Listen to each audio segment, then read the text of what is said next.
Now, Anacin, the tablet thousands of physicians and dentists recommend for fast relief of pain of headache, neuritis, neuralgia, and heat, the liniment that's strong yet does not burn, present Our Miss Brooks, starring Eve Arden.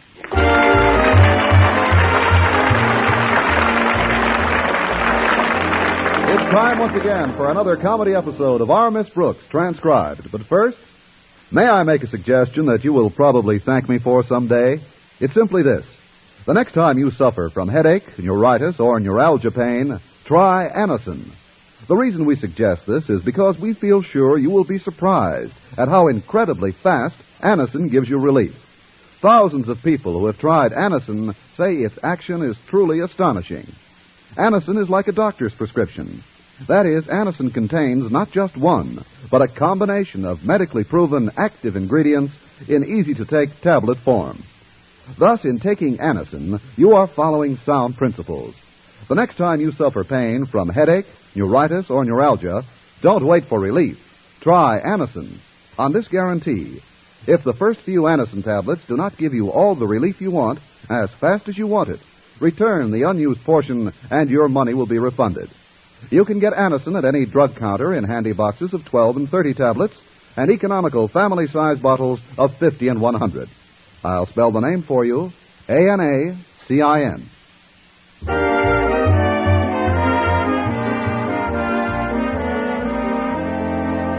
Well, when a woman feels about a man the way our Miss Brooks, who teaches English at Madison High, feels about Philip Boynton, the biology instructor, she's usually pretty patient with him. But after going together for 6 years, she's beginning to feel that she's given him enough rope. I'm also beginning to feel like getting some of the rope back so I can hang myself. All in all, I accomplished some pretty high-class brooding during the week. But oddly enough, it was my landlady's cat who finally took my mind off my personal problems. She was missing at dinner Wednesday night, and when she didn't show up Thursday morning at breakfast, I mentioned my concern to my landlady. Really, Connie, there's nothing to worry about. Minerva stayed away many times. But Mrs. Davis, she wasn't here for dinner last night. Now you know Minerva. She'll be back. Anyway, dear, it isn't like you to worry about things like that. There's something else behind your nervousness, isn't there, Connie? Something else? Yes. You've been brooding all week long. Has Mr. Boynton been bothering you? I should live so long. That is, well, if you want to look at it that way, my brooding has something to do with Mr. Boynton. In fact, it has everything to do with Mr. Boynton. I thought that was it. Here it is near the end of another school year, and his attitude toward me still hasn't changed. Well, Connie, you listen to me. For once, I'm going to talk to you like a Dutch uncle. For 6 years now, I've watched how you handle Mr. Boynton. And as far as I can see, there's only one way you'll ever become Mrs. Boynton. I know. Bump off his mother and marry his father.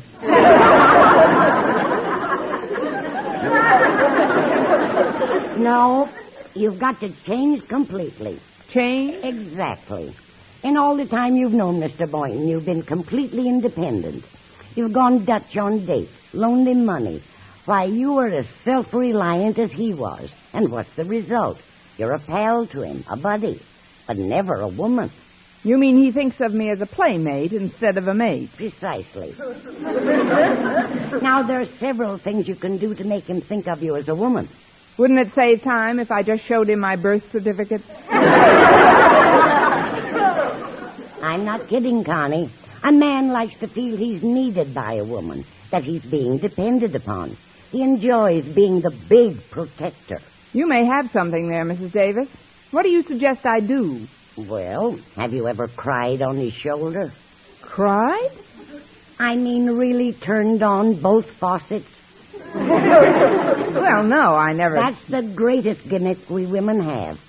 A man can't stand to see a woman cry. His defenses go down, and all his protective instincts come to the fore. Most men will do anything to stop a woman from crying. But, Mrs. Davis, I can't turn on my tear ducts like that. You could if you had a little help. Help? Connie, I have an idea. I'm going to cut up some raw onions and put them in your handbag. Raw onions? Oh, Mrs. Davis, I wouldn't... That must be Walter Denton to drive me to school. Be out in a minute, Walter. Connie, if you want to see how effective tears can be, this is the best possible way. But, Mrs. Davis... For once in his life, you've got to make Mr. Boynton aware of your presence. If I open that handbag, the whole school will be aware of my presence.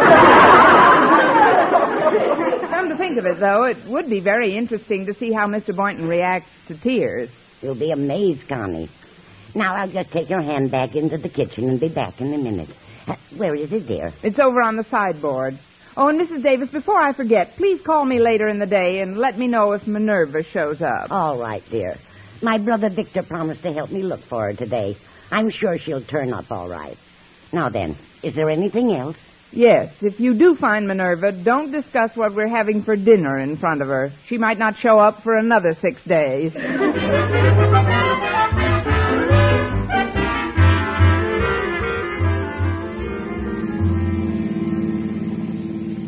Walter, be careful. Please don't drive so fast. Walter, watch out! Oh, now, for goodness sake, slow down. You just missed 2 fire hydrants by inches. I guess I'm out of practice. But the reason I'm hurrying is because I was over at the Conklins last night, and old Marblehead, Mr. Conklin, said he wanted to see you first thing today. Oh, he did? Well, then, by all means, drive the way you were before. Well, you mean you want to get there faster? No, but that way we have a 50-50 chance of not getting there at all. No, we'll make it all right.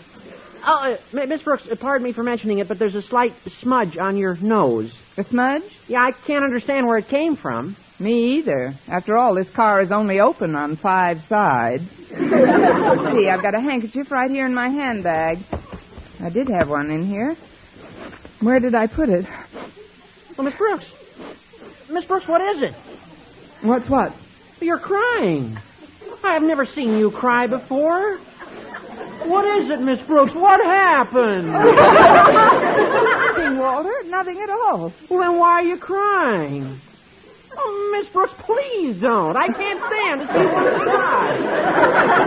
Particularly a woman I'm as fond of as I am of you. Oh, it's all right, Walter. Believe me, I'm all right. No, you can't fool me, Miss Brooks. I know you too well. Something terrible must have happened for you to keep crying this way. Oh, it's not so terrible. I just can't get this bag closed. I mean, I'll be all right in a minute. Oh, please, let me help you, please. Oh, something happens to me when I see a woman crying. Honestly, right now I've got butterflies in my stomach. What can I do? Get Technicolor X-rays. I'll do anything. If you'll only just stop crying. Are you kidding? If I can get results like this, I'll make Niagara Falls look like a damp blotter.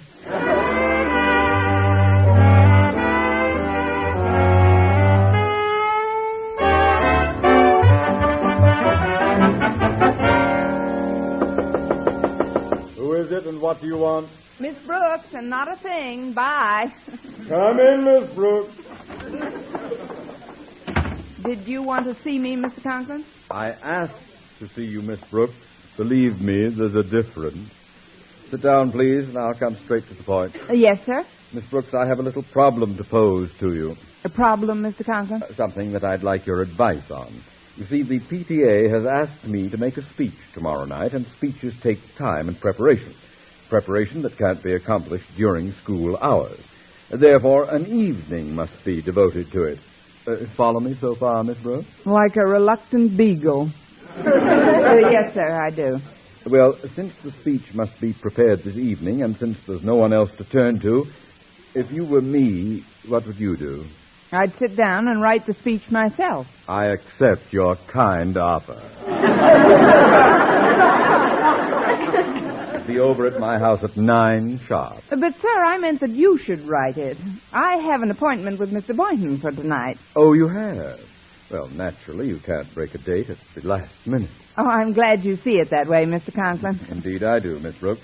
I wouldn't dream of separating you two tonight for the world. That's very considerate, sir. So while you are working on my speech to the PTA, Mr. Boynton can sit in the same room preparing my report to the Board of Education. But, Mr. Conklin... I'll see you at 9 tonight. Oh, And before you face your pupils, Miss Brooks, it might be advisable to remove that smudge from the side of your nose. Smudge? Oh, that's right. I never did get that thing off. Is it very noticeable, sir? Not very. It just looks as if your hairnet slipped down. Can I lend you something to take it off with? Oh, no, thanks. I have a handkerchief right here in my bag. At least I thought I had one in here. Now, where is that handkerchief? Miss Brooks. Miss Brooks, what is it? What's what? Why, you're crying. I've never seen you cry before. There, Miss Brooks.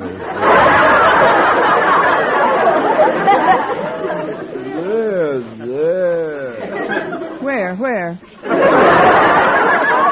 Oh, it's nothing, Mr. Conklin, nothing at all. Then why are you crying? No, I'm not crying. Then dry your eyes at once, do you hear? Miss Brooks, forget about tonight. I'll never ask you to work at my house again. I'll never ask you to do anything again. Never. Anything, I promise. Oh, I can't tell you how much I appreciate it. Please stop crying. Something happens to me when I see a woman cry. I get butterflies in my stomach. Oh, they get around, don't they? I'll do anything you ask, only please stop crying. Oh, yes, sir. There. God stopped. Oh, thank goodness. Are you all right now? Will you be able to take your first class, Miss Brooks? Yes, sir. But first I have to make a very grateful phone call. A grateful phone call to whom? Well, let's just call her a gal who really knows her onions.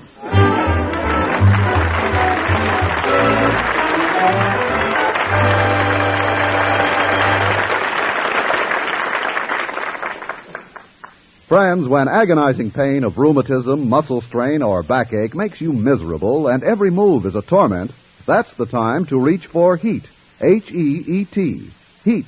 The liniment that's strong, yet does not burn. The moment you apply it, you can feel HEAT's soothing warmth working to relieve your painful miseries. That's because HEAT penetrates deep, brings immediate relief to sore, aching muscles. Wherever you ache, just brush on HEAT.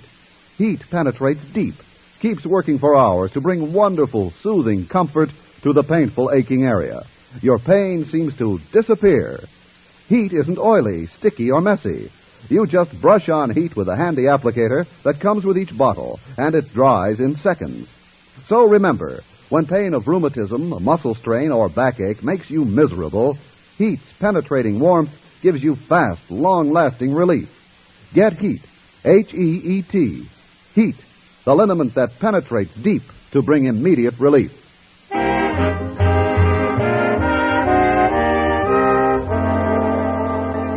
Well, so far, Mrs. Davis' idea that tears could soften up any man for Miss Brooks has worked beautifully, but with the wrong men.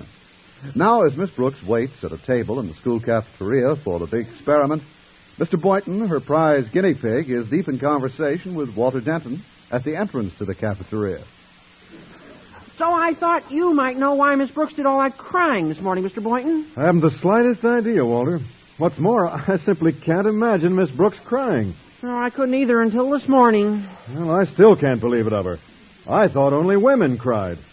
That is, weaker women. Yeah, me too. Somehow I've always thought of Miss Brooks as a kind of Rock of Gibraltar. Well, that's funny. I've always pictured her as sort of an indestructible battleship. But I suppose each of us has his own romantic impression of the same woman. Well, whatever's causing it must be pretty awful. But whatever it is, I'm sure you could take her mind off her troubles, Mr. Boynton. Well, I'm willing to try, Walter. I'm going to meet her for lunch now, and got a little idea that I hope will make her forget her own worries, whatever they are. Oh, that's swell. Good luck, Mr. Boynton.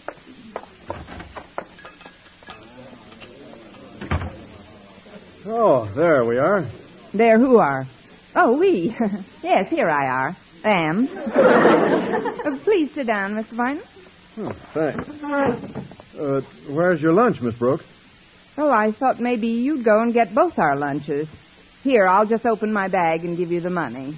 Miss Brooks, take your hand away from your pocketbook this minute. Since when have I let you pay for your lunch? Since when haven't you? Well, anyway, I'm paying for lunch today. It's a fine time to start. Well, you don't mind if I open my bag to powder my nose, do you? Oh, not at all, Miss Brooks. I'll wait right here till you get back. I should have left that smudge on my face while I was ahead. You see, Mr. Boynton, I haven't been quite myself today. Yes, so I heard, Miss Brooks. I also heard that you'd been crying. Well, I could hardly believe it. Must be something terribly serious. Oh, it is. It is. Then I suppose my troubles would seem minor by comparison. Your troubles? Has something happened to you, too? Oh, it's hardly worth mentioning, Miss Brooks. My father had a little fire in his place of business last week. Oh, really? Any serious damage? Oh, not what any of us Boyntons would call serious. It was quite a fire, though. Where is your father's place of business, Mr. Boynton? He operates a small factory upstate. Oh, what does he manufacture? Paper boxes and Excelsior, mostly. The whole shebang burned to the ground. Oh, I'm terribly sorry. Was he insured? Funny thing about that, his policy lapsed the day before the fire. Pretty careless planning. What is he going to do?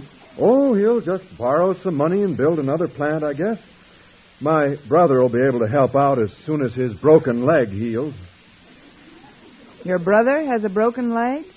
He broke it trying to rescue my sister.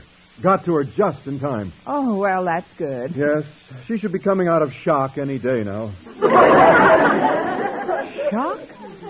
Oh, Mr. Boynton, you have had a rough time. I'm surprised you never mentioned any of this before. Oh, I was going to, but then I figured, why should I bore you with a lot of family trivia? It's all part of living, I always say. Well, you've certainly shown a lot of courage bearing up the way you have, Mr. Boynton. Oh, there's nothing, really. Oh, hello, Harriet. Hi, Mr. Boynton. Hello, Harriet. Oh, hello, Miss Brooks. Are you feeling better? Than whom? I feel quite well, thank you. Oh, I'm so glad. You looked pretty grim in class before. Oh, Daddy wants to see Mr. Boynton right away. He says he should get down to his office on the double. On the double? That's right. And you know Daddy when he says get there on the double. When Daddy says get there on the double, you'd better get there on the triple.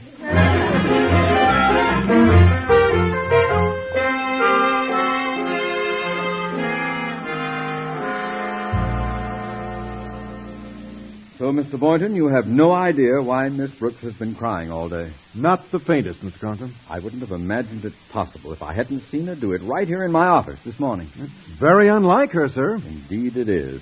I still have difficulty believing it of Miss Brooks. I've always thought only people cried. That is, weaker women. Yes, exactly. I've always thought of Miss Brooks as an indestructible battleship. Have you really? Isn't that funny? I've always pictured her as a heavily armored tank. But this morning, when she started to blink her gun slits, to blink her eyes, and they filled with tears, I was completely disillusioned. Well, it must be something pretty serious. Hello, Osgood Conklin speaking. Who? Oh, yes, I'll give Miss Brooks a message. What? Oh, that's terrible. Oh, yes, I'll break it to her as gently as I can. Goodbye. Well, that call explains everything. Who was it, sir? Mrs. Davis's brother. He said to just tell Miss Brooks that the poor dear is still missing. Missing? Why, no wonder Miss Brooks was depressed. Mrs. Davis has been a second mother to her. And she's gone. Well, it was inevitable that she'd wander off, poor thing. Inevitable? From the moment I met her, I always said that Mrs. Davis was a natural for amnesia.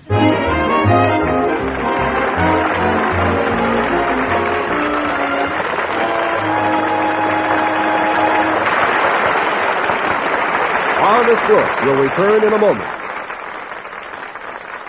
Way back in 1512, an explorer named Ponce de Leon discovered the peninsula we now call Florida.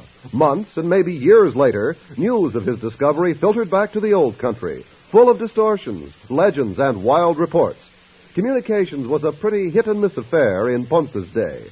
In our 20th century, however, communications have reached the complexity and precision of a science and the swiftness of magic.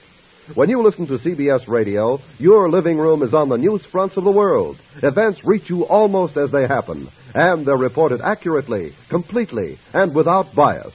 The roster of CBS newsmen includes such names as Edward R. Murrow, Lowell Thomas, Larry LeSueur, Eric Severide, Howard K. Smith, Robert Trout, and many others, all well qualified by years of experience at home and abroad to bring you the kind of news you want to hear. Straight, accurate, and up to the minute. CBS Radio News. Listen to it every day and keep well informed.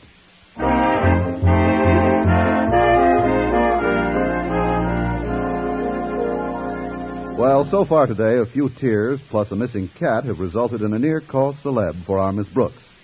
After taking a brief phone message for her, Mr. Conklin and Mr. Boynton have convinced themselves that the reason she has been in tears almost all day is that her landlady is missing. However, as Miss Brooks answers a phone call at home that evening, she is unaware of their deductions. Hello? Hello, Connie. I'm sorry I couldn't be home for dinner. Did you fix yourself something nice? Yes, Mrs. Davis, I fixed myself real nice. I finished the Hungarian goulash.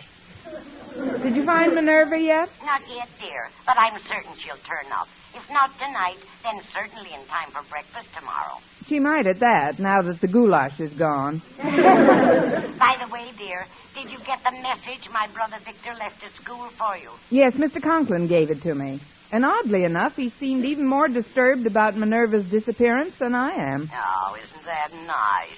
Well, don't worry, Connie. I'll be home in a little while. Don't hurry, Mrs. Davis. Mr. Boynton ought to be here any time now, and I'm going to try your crying routine on him. It worked beautifully with the others. Oh, I'm glad you mentioned it, Connie. If you can't get to your handbag, just stick your head in the fruit bowl on the end table. You'll get the same results. The fruit bowl? But there are only apples in that. They're just the camouflage on top. Underneath, it's loaded with onions. Mrs. Davis, you think of everything. Oh, there's the doorbell. That's probably Mr. Boynton. I'd better hang up. All right, dear. Good luck. Thanks, Mrs. Davis. Goodbye. Good evening, Miss Brooks. Good evening, Mr. Boynton. Come in. Thank you. Miss Brooks, I heard the sad news today from Mr. Conklin, and I want you to know you have my deepest sympathy. Huh? It must be a great strain to have such a close companion missing. Companion? Oh, her. Yes, I do miss her. It's probably in the evening like this when you miss her most. You're right, Mr. Boynton.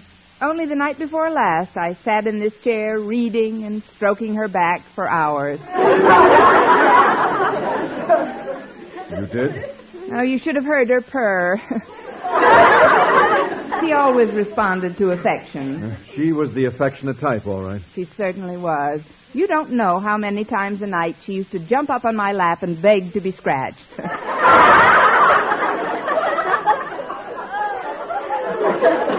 I beg your pardon? She used to like me to tweak her whiskers, too.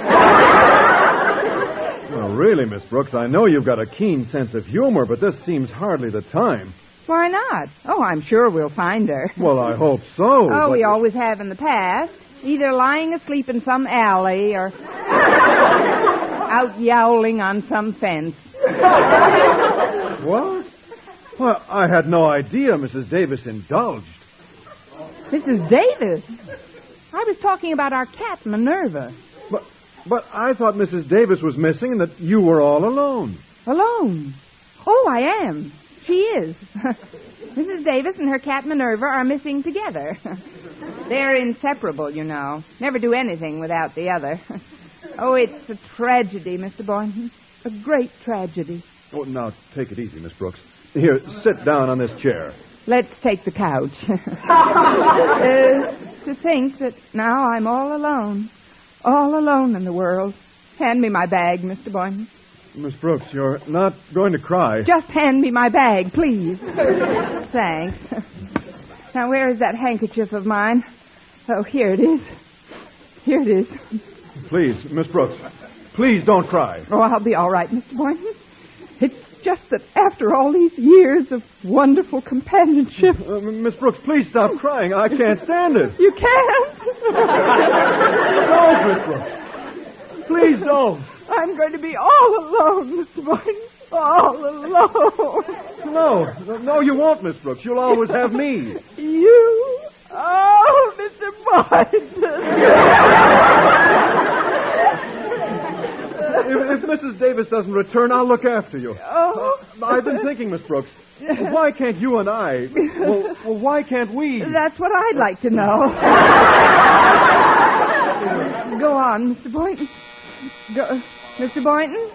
Yes? Yes, Mr. Boynton? Yes? The doorbell rang, Miss Brooks.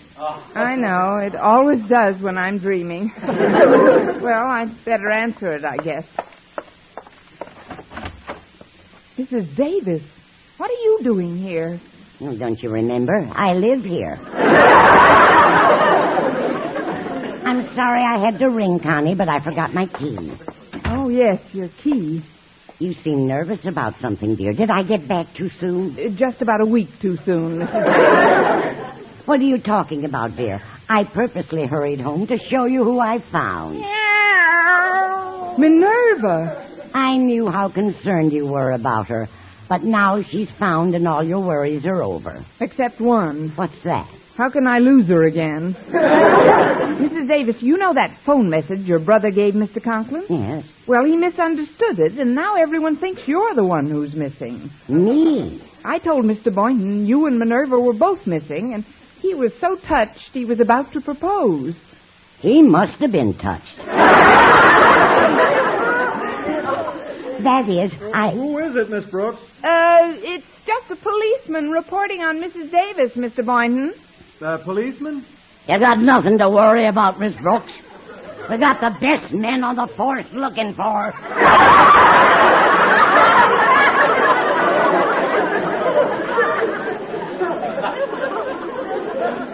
Oh, thanks, Mrs. Davis. Now, if you will only stay out of sight for a little while, I'll go back into Mr. Boynton and help him finish what he started. Certainly, dear. I'll take Minerva and get into this hall closet. Oh, you're a doll, Mrs. Davis. Miss Brooks, what was that? What was what? I didn't hear anything. I didn't hear that either. It seemed to be coming from the hall closet. I'm going to investigate. Oh, Mr. Boynton, wait! Mrs. Davis, what are you doing in there? Mrs. Davis, there's no one by that name in here.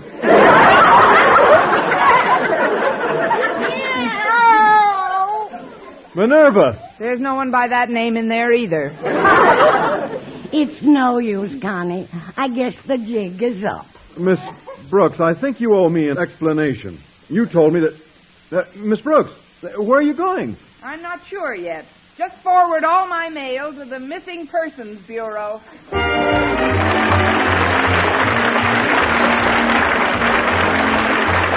Our Miss Brooks, starring Eve Arden, transcribed, was produced and directed by Larry Burns, written by Arthur Olsberg and Al Lewis, with the music of Lud Gluskin. Mr. Conklin was played by Gale Gordon. Others in tonight's cast were Jane Morgan, Dick Crenna, Bob Rockwell, Gloria McMillan, and Billy Gould. In the annual awards poll conducted by TV Radio Mirror magazine, for the third time, American radio listeners have chosen Eve Arden as their favorite comedienne. We hope all of the listeners will want to read about Eve and the awards in the May issue, now on the newsstands. Be sure to be with us next week for another comedy episode of Our Miss Brooks.